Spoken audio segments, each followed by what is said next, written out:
Grief is a difficult task. It is so hard to tell our loved ones and our friends, don't grieve.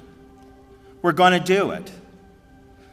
And one scripture that Mike and I bannered around was the story of Lazarus. And we all know the story of Lazarus. Jesus raised Lazarus from the dead.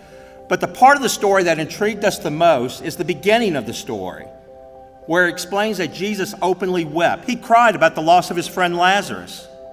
Why did he cry? That was always so confusing, and Mike and I talked about it. He could most certainly raise Lazarus from the dead. But why did he cry? Well, Lazarus was his friend. He played with Lazarus. He worked with Lazarus. He grew up with Lazarus. And he's explaining to us that it's okay to grieve. He understands that. But then Christ takes it a step further, and he gives us hope. There's the resurrection. We will see our friend Mike again. Mike was my friend. He was my mentor, and he was family to me. He'll always be Judge Clark to me. I never once called him Mike. I always called him Judge Clark, and that was out of respect. Once you earn that title, you have it for life. See, Judge Clark was a man amongst men, and his life was devoted to others and helping others. He was not a selfish man. You see, when he stepped aside from the bench, when he retired, he could have chose numerous things to do, but he chose to give a small firm in his hometown a chance. He chose my firm. He chose Oxendine and Sauls. You see, Judge Clark was never someone who picked the easy way. Of course, he could have got the $200,000-$300,000 salary. No, he paved his own way. He went against the grain. That made his victories even better. So it made it larger than life to him. I appreciate so much that he lent me his reputation. You know, in the end, Mike focused on experiences he'd had, especially his travels with his wife after his retirement, and he also focused on relationships and lamented the fact that he was not closer to some people and that he did not tell more people how much he appreciated them and how much he loved them. He said, "We live life focused on achieving power and wealth, and in the end, it is what we do and who we do it with, which are the important things." He said, "Joe, it's all about relationships and experiences." There's a gravestone in a Chattanooga, Tennessee cemetery that has words on it that remind me of Mike. The marker says, "I came here without being consulted, and I leave without my consent." That to me is classic Mike Clark. When Mike asked me to speak on his behalf, I said, "Sure." And without thinking, I said, "Well, what should I say?" Real smart. He just looked at me and said, "Joe," he said, "start with something nice, follow that up with something nice, and then end with something nice." I said, "I can do that." And he just shook his head. He had a way of simplifying things that were complicated. As for me, Mike will live on in the kindness I show others, the assistance that I provide to others. Every time I make someone forget their problems with laughter, I know Mike will be there. Thanks, my friend. I love you and I miss you. Mike was one of us. 1 year, and I can't even begin to guess the time frame of this, I got a call from my 23-year-old legal assistant at the time, and she said, "Hey, Judge Michael Clark stopped by to invite you to play on his baseball team." And I thought, are you kidding? That is so exciting. That's fantastic. I was a college scholarship softball player, and I welcomed the opportunity to show off my softball talents to other members of the legal community, maybe strut my stuff, show off a little bit. And rumor had it that Michael Clark was quite the baseball player in his day. So I thought it was big doings that he would ask me to be on his baseball team. And I knew she meant softball, but she was 23, so what did she know? So I swung by Judge Clark's chambers the next day and I said to him, "I'm so excited. Thank you for inviting me to participate in this baseball thing."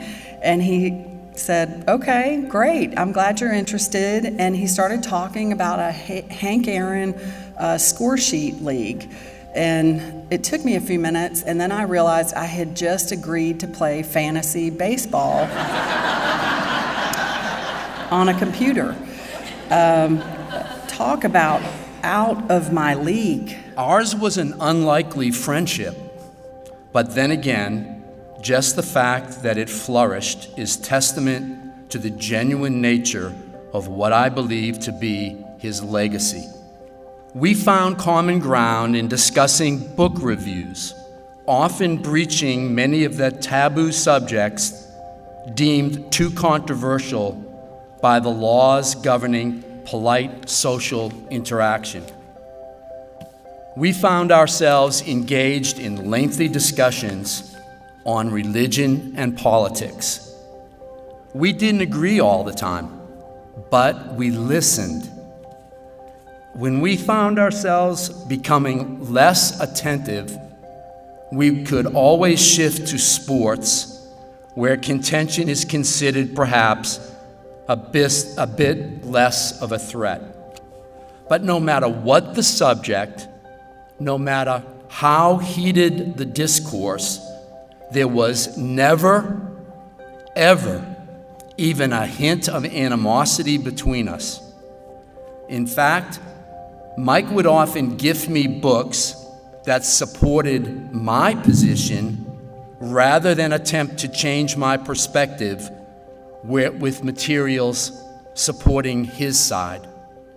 Perhaps that was just his way of saying, try again, you need a stronger argument. We cannot judge a biography by its length, nor by the number of the pages in it. We must judge it by the richness of its contents. Sometimes those unfinished are among the most poignant. We cannot judge a song by its duration, nor by the number of its notes.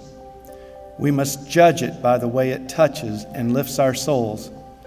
Sometimes those unfinished are among the most beautiful. And when something has enriched your life, and when its melody lingers on in your heart, is it unfinished or is it endless? When Mike and I first got together, he didn't realize how bad a lawyer I was. And he went with me one day to a deprivation hearing in front of Judge Morgan over in juvenile court, and saw firsthand exactly what he had in a new partner. And it was pretty bad. And I remember we were driving back to the office. I was driving. I don't think we were even driving in the right direction. And then we were dead silent. And then Mike finally chimes in and says, well, at least we know you're not a natural. So then, rather than, kicking me out, Mike decided to teach me how to be a lawyer. He was very kind and generous in that way. He was always willing to give advice. He took me around, introduced me to all the judges, got me on the court appointed list, and got me into court, got me trying cases. One of the things that impressed me about Mike is that he'd have an attorney on the other side, and it looked like the attorney might miss a deadline or something, and he would call that attorney and tell him, you need to get this pleading in. You don't want to miss this deadline. Mike never wanted to win at the expense of another attorney. I have the honor of unveiling the official portrait of the Honorable Micheal C. Clark, the one that's actually going to hang at the Justice Center, to honor the man who served Gwinnett County as a Superior Court judge for over 21 years. And this picture was particularly dear to Mike because the photographer was dear to him, his beautiful daughter, Katie. That's a pretty one, but this is the one Katie took, and this is the one we're hanging, because it's gorgeous.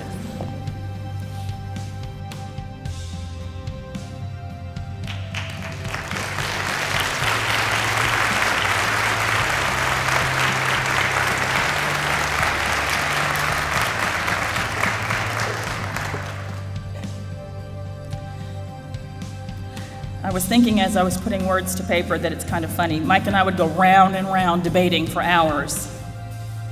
And then I was thinking, well, I get the last word this time, big guy. But then I realized I really don't. Those of you that have had any contact with Mike the last couple of weeks will recognize some of these words. They come from him, not me. Hashtag, do it now. It's later than you think.